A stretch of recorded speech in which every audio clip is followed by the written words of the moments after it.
At 30.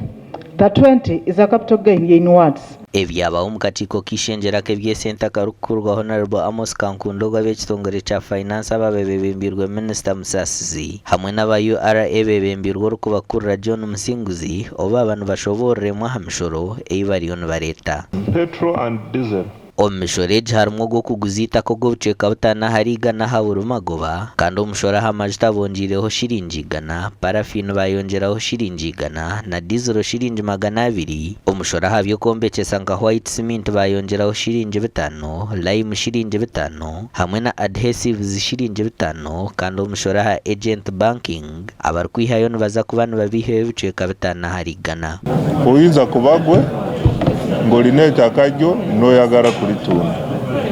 Bw'oba waligura se miliyoni 10 kati oyagala mu miliyoni 3 awo amagoba gofunye ga miliyoni 2 tuba twagalako omusolo gwa percentage 5. Bita abany'eishengyero batabukira abakugaba bari kugira ngo emishoro ei barikureeta neba etakozirweho okucondoza kurukumara. Nja kuwa example ku musolo gwa OTT bakeera ne baleeta omusolo naye nga teguli realistic mbogezaako okudiscouraging olugambo online naye nga tegusobola kuba enforced nga gudiscouraging n'abantu okozesa social media. Government following financial nekomawo negujja okusinziira nti gwali gu impacting the economy. To make an informed decision as a committee, to even back up our arguments when we go to the floor of Parliament.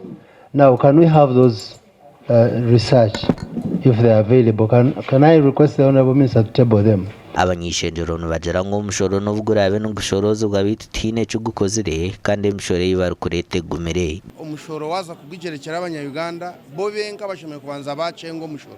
So challenge eyitwine ni abanya-Uganda okubegesa omushoro okubaragushashule kandi n'omushoro mu mateeka gushemeye kuba gwanguhibwa omuntu kushashura.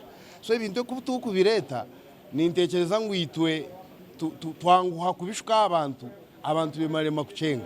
Deba mazima basiramu bariyo baza kusibuka bwenu basa kushanga nangu bari mwana nanugura kiro yo muceri na wakarisa family ye ahabw'emishoro egere kwija hampora.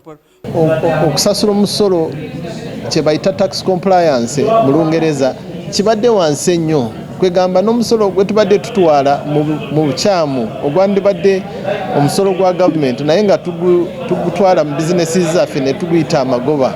Kiruddewo nnyo nti n'abantu batandise okulwanira ekintu ekikyamu ddala mu tteeka. So kyenjagala kwebaza abasuubuzi abangi bakitegedde kubanga tumaze akaseera nga tubayigiriza. Okurugiirira aha bitongore ebi nibagira ngu amajuta g'ebyiruka nigaza kureeta omushoro gwa shiringi biliyoni 200 kandi wagiita emishoro yoona ei bariyo nibareeta neija kuruga mu shiringi triliyoni 1.9. Amakuru aga gashakwa Jime Muhumza.